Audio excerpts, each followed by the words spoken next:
girl Raynell Jones, and it is NFL Monday. Of course, Pittsburgh Steelers, because that's where I am based, and where I am from is Pittsburgh, Pennsylvania. So if you all are new to my channel and you have no idea who I am, let me take you down a trip of memory lane. My name is Raynell Jones. I am CEO and founder of the Alignment Chapter Corporation. That's with 2 L's. So thank you all for coming in and subscribing. I am a philanthropist, an investor, and also a advocate, content creator, and single mom representative. I also love and adore helping people grow and build their businesses. So that's one of the things that I love to tap into this year, is helping people start, grow, and build a nonprofit business. So let's get started really quickly. One of the things that a lot of people always ask is, how do I start my nonprofit? First of all, you have to figure out what it is that you want to do and what you're passionate about. What is your mission statement? Your mission has to align with your passion. One thing that a lot of people get confused on is you cannot start a nonprofit that you're not passionate about, because it's so easy to just simply give up on it and simply give up on your mission. You have to advocately speak on it every day, talk about it fluently, have that experience with it. It takes a lot to run a nonprofit business. It definitely is not easy. You have to have the patience and determination. The second thing you need to do is find like-minded people who want to grow with you, who share similar interests, who can be your board members. Who do you want on your board, which can consist of 4 or more people who can help you grow your nonprofit, who can help you flourish it and build it and take it to the next level that you want it to go to, right? That's hard, because it's hard for you to trust in people, right? We got to have the right people on our board who we trust in, who we think is not going to try to sign us off or run us off of something that we generated from the ground up. You got to have the right people on your team. Next thing I want to talk about is your bylaws. When you create your board, when you figure out what your mission is, you have to look up your state bylaws. Those bylaws can be found on your government website. Anything that you want to do with starting your business can be found on your government website. You have to have your bylaws complete. Your bylaws is the whole transition of your nonprofit organization, the whole body, when I say body, of your nonprofit organization, and that is something that you must have. Once you have those bylaws incorporated, once you have your board members incorporated, it is so much easier for you to navigate your mission and spread it and get it started. Now, the next thing you need to do is what? Apply for your LLC or your C corporation or S corporation. Here's the difference.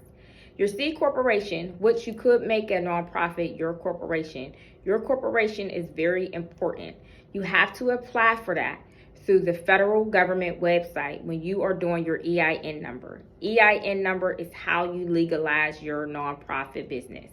The second thing that you have to do before you get your before you get your 501c3 is boom. We're on pillars. We're climbing to the top. Get excited. So you got all of those steps done. You got to do the next step.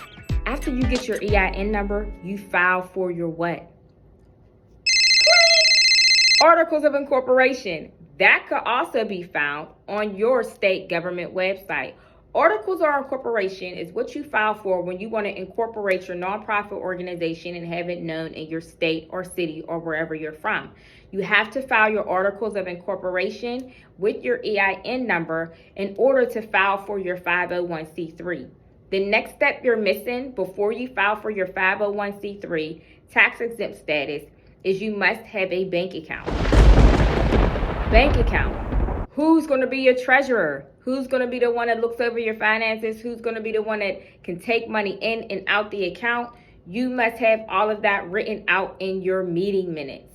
Meeting minutes are things that you must have every single month. You can have a meeting with your board every 2 months, a meeting with your board every month. You have to have those meeting minutes. In the meeting minutes, you address who you're going to delegate these responsibilities to. You have to have that in writing and have it signed by each board member, okay? That is extremely important. Your meeting minutes, your bylaws, your board, your article of incorporation, your EIN number. You got all of those 5 things, right? Bling, bling, bling, bling, bling. 5 things that you need to get started to file your 501c3 status. You're already known as a nonprofit, but you would like to have that 501c3 status, right? Once you do that, okay, and you have your meeting minutes and you open up your bank account, you then want to get registered with GuideStar and SAM.gov.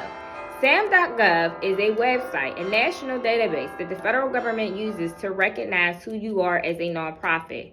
So yes, when you file for your 501c3, it's a 30 to 90 day wait, possibly 6-month wait or more. You have to be patient and trust the process.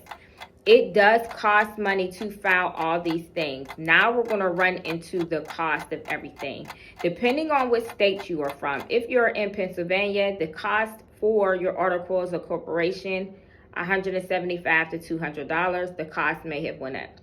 The cost to open a bank account may be $25 or more for a nonprofit organization.